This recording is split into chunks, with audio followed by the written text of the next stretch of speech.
card artists. I'm so excited to be here. I have a new watercolor set that I wanted to share with you.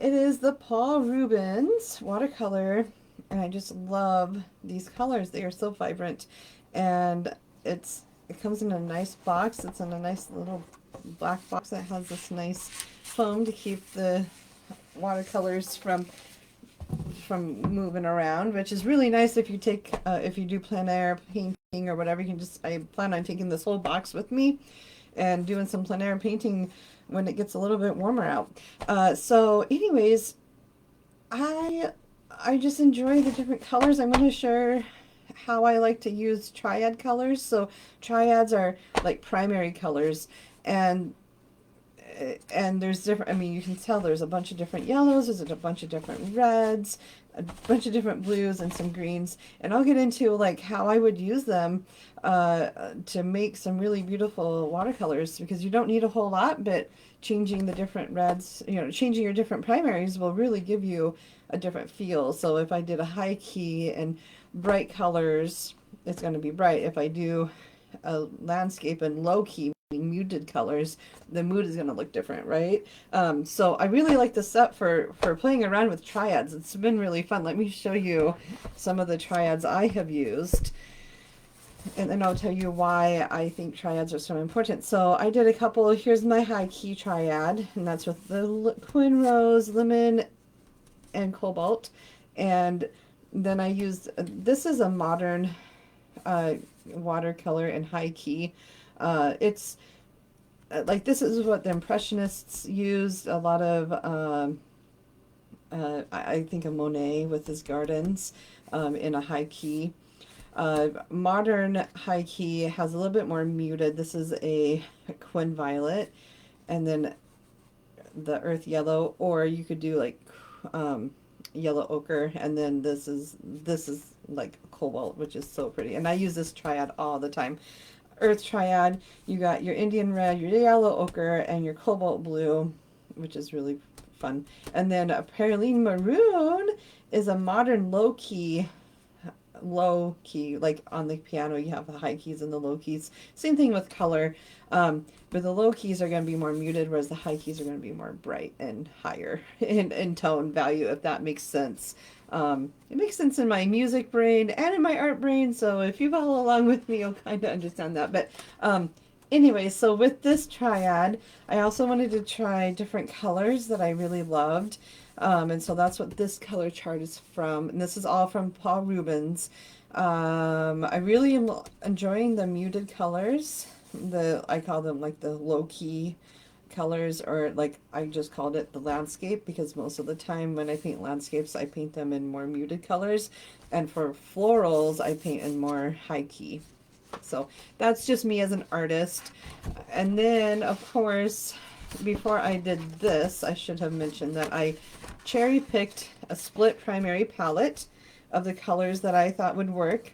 I did cobalt turquoise, French blue for the blues, and they're very, very drastic difference. You could do lots of different blues, but I wanted a very drastic difference in my blues, because I also want to be able to use this cobalt turquoise with my triads. See how, like, when I'm able to make it happen, it really works well. So I could just have all these in my palette and really make all the colors that I would ever need. But anyways, for my split primary palette, I chose these. If you are curious on how split primary palettes can really work for you, let me know. I could do a couple videos on split primary palettes. I have learned a lot of how to use a split primary palette. And basically, you want a warm and a cool red, a warm and a cool yellow, a warm and a cool blue. Like I said, I go with high key florals for florals and low key colors, meaning muted colors, for landscapes. The only difference is, like, these two are very bright.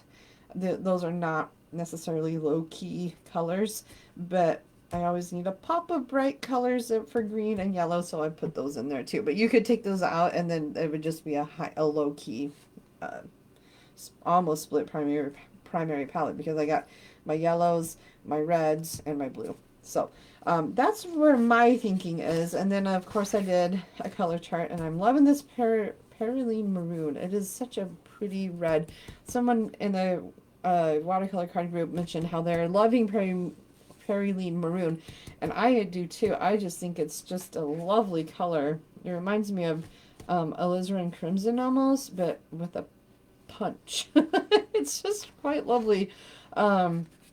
So anyways, those are the swatches of the colors. I really do love playing with color. So why use triads? Okay, triads can really help you not think about color, if that makes sense. So let's say I love these three colors. I can make any color I need from these triads. But if I were to mix different cools with warms, I might get more of a muddy color instead of a vibrant color. So that's where triads come into play. That's why we need to know our high keys and our low keys so we can make the perfect purple for that landscape. It helps, it kind of takes the guesswork out of things because you only have three colors to work with instead of all of these colors to work with, if that makes sense. So, for example, I'm not the only one that loves triads. I have multiple books on triads. So these books are a series of books, and I'm just going to show you, like, it's a series of books, and it's published by Search Press, and they're called Watercolors. This is mountains, learning about painting mountains. Take three colors. So they're using a triad, and each artist, like this is a low key triad, this is a high key triad. This would be a high key for florals. This triad is high key, but with landscapes. So it depends on the artist because each artist is different. This is by Julie King and by Stephen Coates. They like to use high key triads.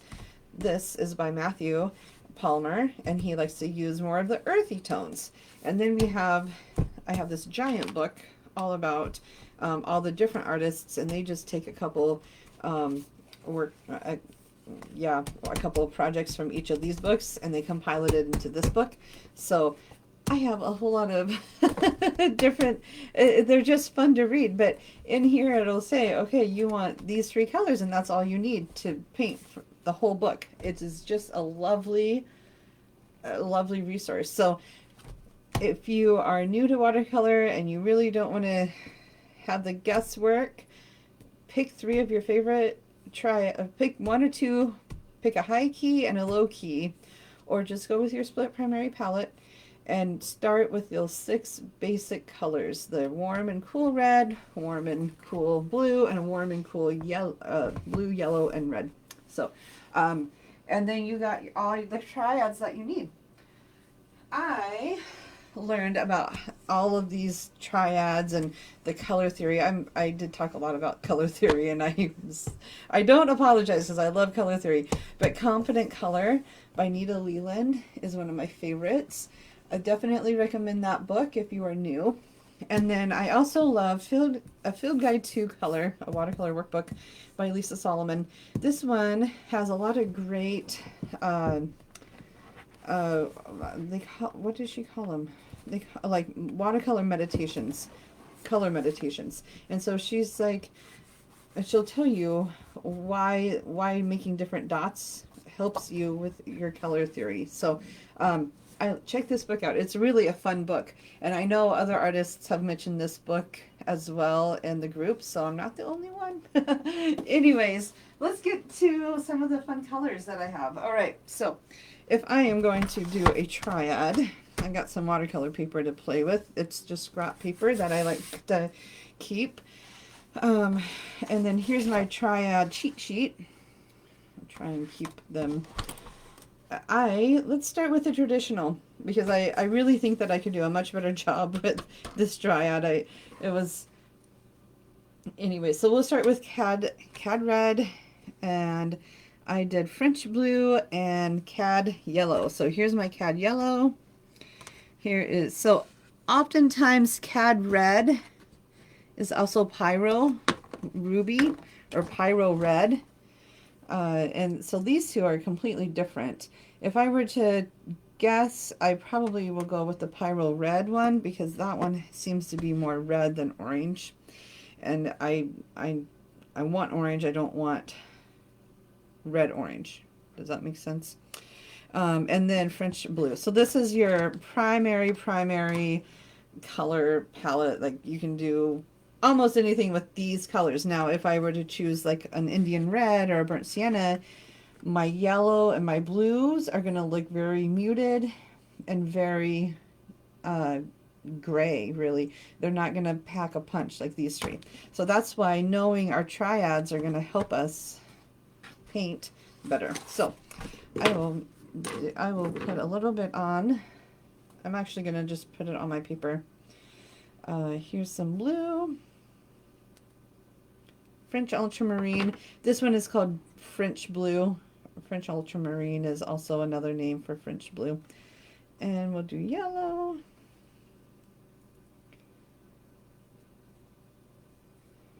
And some pyrrole red, which also can be cad. It also is known to be called scarlet or scarlet lake. Those are all names for cad red. Each paint company has a different name for their colors. It's totally just marketing and sales. It has nothing to do with with anything else other than that's the company that called it. So anyways, and you can see all right. Okay. I truly hope that you guys will enjoy learning more about color. I literally adore color theory. All right, so I got my pretty red triad. That is quite red. And I'm just going to add a whole bunch of water. This is like a milky consistency. If you're new to watercolor and you want to learn more about the thickness, this is a milky consistency. And you can already see that the yellow is blending quite lovely with the red. All right, and now I got my blue. My blue is going to go into my red, and you're not going to see the purple a whole lot until it dries. And then I'll go into with my, look at that blue with the yellow. I just love that green. But you can see there's the triad. Now I can make lots of different colors by just with those colors. But so there is that, and I could make a bunch of different landscapes, and I'm just going to add some water right in here and kind of see if it won't turn brown. I don't know if it will, but I know this might seem elementary to you guys. This is also fun to play around and make the whole sheet that way, and then just do like rainbow colors, right? And just have fun with your rainbows. So that would be the traditional triad. Now, if you are like me, I do not necessarily want to be traditional in my watercolor. I don't mind it, but I will say I love this triad. It's the modern watercolor triad. It's what a lot of artists use now, including my mentor Alexis Levine, whom I truly love and adore. She's amazing. And this is, so quinacridone violet, also known as mauve, if you use Winsor & Newton, or cobalt violet, which is not to be confused with cobalt turquoise. Cobalt violet is also another name for this color. And then we have our cobalt turquoise, which, okay, you two, these two colors just like seeing. And then I have a yellow ochre, which is also known as earth yellow in Paul Rubens watercolor. But look at those three colors together. Like they are just meant to be together. And I think that's why so many modern artists use them. But those are just gorgeous watercolors. Okay, so we'll do yellow at the front. Ooh, that's a lot of yellow. Yeah, probably didn't need that much yellow. Oh well. And then the Quin Violet. I'm gonna put that right here. That's again a lot. I think I moved the paint up, I jiggled up the paint a bit. And then I got Cobalt Violet. It's so pretty. These three, I think you can make a really pretty landscape. A lot of times with this triad, landscapes for sure, but also florals could definitely work for this triad. Yeah, I do a lot of florals in this triad. I will also add like a lemon yellow with the earth yellow. This is a lot of yellow. I'm just gonna play. In fact, I might even just, I use earth yellow in another triad. But earth yellow is probably one of my favorites. I actually have earth yellow or yellow ochre. I really should call it yellow ochre because that's what this is yellow ochre. But there's my yellow ochre. And now I call it my mauve or my cobalt violet. In fact, I haven't found, I like cobalt violet. Usually cobalt violet is goopy. Like it's hard to like mix colors with cobalt violet. And so I was actually quite loving the fact that this is so mixable on the paper. And I do like to mix most of my colors on the paper. And you can kind of see how you get this beautiful, like orangey, earthy, beautiful color. I don't know. I love these two together. And then my cobalt turquoise, which anything with turquoise in it these days, I am hooked, like complete hooked on it. So it makes me kind of grateful, but isn't that really, I love that purple that comes from these two colors. I hope you can kind of see it on the screen. Yeah, you can. It's definitely more of a violet color, and then I'll bring some of the yellow ochre down into, you can kind of see the green. The green actually is, it's like a garden green. It reminds me of the green that I see in my garden in the summertime, but you can kind of see it. So anyways, and again, we're just playing with colors. So this right here makes for beautiful florals, beautiful landscapes. I would say 9 times out of 10, if I don't know what triad to start with, I'll start with these 3 colors because I know I can make a bunch, and I use it a lot. I use that triad a lot. However, there's one more triad that I absolutely love. And that's the earth. So I feel like there's high key, and then I always have to do an earthy, low key, muted, like beautiful colors, and I use those a lot for masculine cards.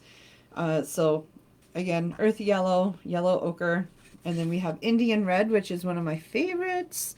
If you don't have Indian red, you also can use Venetian red, and I'll show you. There's not a whole lot of a difference in these two colors. So I'll show you, like the first one I'm going to put down is Venetian red. And I'll just put a dot down, and we'll, just so you can see the difference. So the one this one is Venetian red, and I really love it. It reminds me of red oxide if you use pastels. It just has a very earthy look to it. Isn't that earthy? Like very much like clay color, in my opinion. And we don't have a lot of clay in Iowa, so I'm going off of what my imagination is telling me. But then the Venetian red, or sorry, the Indian red has more of a deeper red to it. And then I might even show you the praline maroon color next to that one too, just so you guys can see the difference. But so you can see, like, it's the same amount of pigment. I didn't change much, and water, but one is much deeper and darker than the other, and that is fun. Okay, so Indian red and Venetian red both can change your they're both low key, so you could use both of these colors and get a decent neutral, because I feel like this is more cooler and that one's more warmer. Maybe not, I might be wrong on that. But you could also add and do the maroon color. Praline maroon is another fun one. It's deeper, but it's just, it is a brighter, it's a brighter red, but not so bright like tomato red bright, like cad red or scarlet red.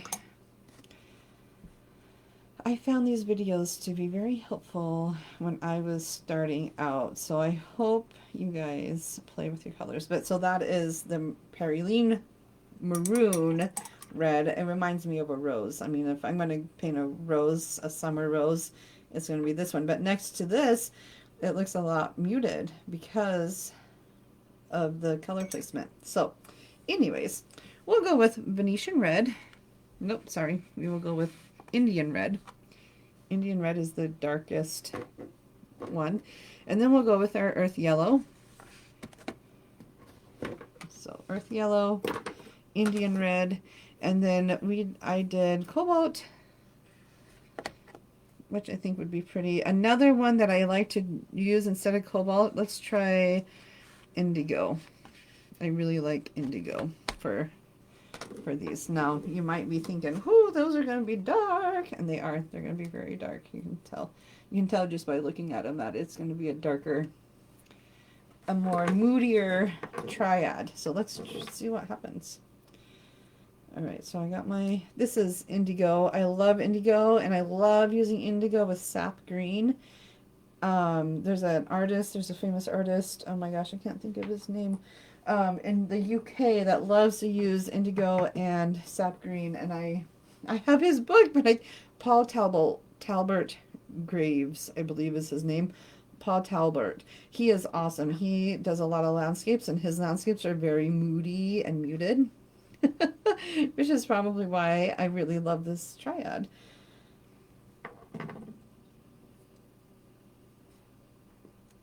Okay.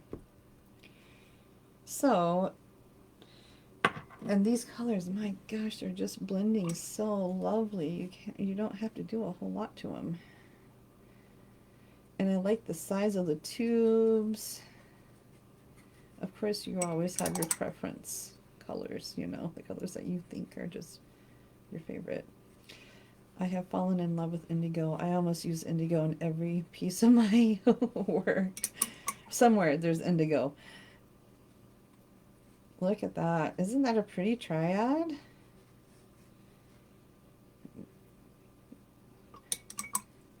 Angela Fair taught me about triads. She was the one that introduced me to triads. And I'll tell you, I wasn't like sold on that idea because I thought if you have all the colors, why not use all the colors? Well, then where's the color harmony in it? And one of the design elements for a good painting is that color harmony. You can't have color harmony if you have all the colors in your painting, which is what I didn't understand until I read my color confidence book. But there's the muted, there's the low-key earth triad, and you can see it's quite muted, but I see some greens and I see a little bit of purples. The paper I'm using is a different quality of paper, and so it doesn't mix, the paper is not mixing well on the pigments like it should. Like, this is better quality paper, and you can tell because the pigments are mixing a lot easier. So another tidbit, always use the best watercolor paper you can find. But those are the three triads that I love, and that's why I love having this set, is because I can choose my three different triads. Yes, I have a ton of colors, and if I needed sap green or if I needed a pop of purple, I'm not a fan of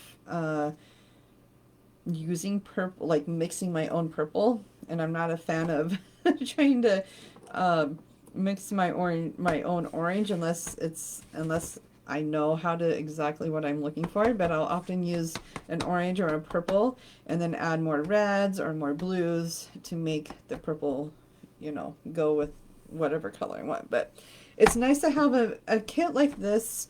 If you're starting out, definitely look into a kit that has a couple of reds, couples of yellows, like this kit, and then just start playing. I love that these colors are Japanese pigments, so they are bright and vivid. This is a great example. Both of these are great examples of bright and vivid colors, and they're two paints, so they're easier to mix. If you got we call them pans or cakes, you have to work at it a little bit more, whereas tube watercolor, it just mixes so well. So anyways, if you like this video, give it a like, let me know in the comments, and let me know if you like these videos where I am showing you how to use your watercolors and maybe ways you haven't thought about. because I'm always up for ideas. I love your group. I love this group. I love the ideas. I love the inspiration and the fellowship that you guys bring to this group. So keep it up and enjoy this winter to just paint to your little heart's content. If you want, I will show you 2 paintings that I've been working on. So this is painting number 1. I am not done with it yet. It's getting there. It's definitely getting there, but it is not there yet. This has been like my go-to painting when I just want to paint and I don't have anything. I think I'll make it into a card. And then I showed you this one, but this one is done. I completely finished it. It is an experiment from the Nita Engel book. I'll show you. Maybe not too many books. How to make watercolor paint itself. It is one of my I have been totally enthralled in this book, and it's super fun. And I've started a new one with her second painting, and it looks like this. Oh, maybe it's just a light bit of waves, and it's just learning how to use your watercolor in a loose and fluid way. But I am on I've just started and I've already taken notes, and you can see paint splatters. It was copyrighted. You guys, this is an older book, but I really love her styles, so I figured it's worth it. It was copyrighted in 2007, so not as old as I thought it was. I wonder if there was a second printing, if this was the second printing, but it doesn't. Oh, first published in 1999. That makes sense. So, and it probably sold so well that they're like, okay, we're going to do another printing of it. So, I agree. This is an awesome, awesome book. She explains her process as if she was talking to her best friend. It's just an awesome book. I believe you can buy them used. I don't think you can buy this brand new. I actually got this from a friend. Look at this, you guys, because you guys will understand it. But I got this from a watercolor artist friend from the Iowa Watercolor Society, and she just wrote in it, and she's like, you can have it. I don't need it back. But so she has little notes in here too on her process, and I'm like, do you want those notes back? And she said, no, I'm good now. This is just a great book to, start with. So anyways, highly recommend that book. I also highly recommend those Take 3 watercolor books, like these ones. This one is all about mountains. This one is lakes and rivers, and I started with this one, and I did a couple of them. The one that I really like was, I'm looking for it. Oh, I don't know. This one right here. But I used a different triad. So you can, once you know what triad you like, maybe you wanted something brighter. I wanted something more moodier, so I chose, I had a lot more blue and bright yellow, so it might have been this triad, the earth, low-key earth triad, but I added a lot more blue because I didn't want it to be so brown and like blah. I wanted the dark blue to really pop. So anyways, I don't know where that painting went, but, and then florals, and I actually haven't done any of these yet. I tried the poppy one for a quick card, and that did work, and I actually really liked it, but I gave it away, so I don't know where it went. But this is a fun one.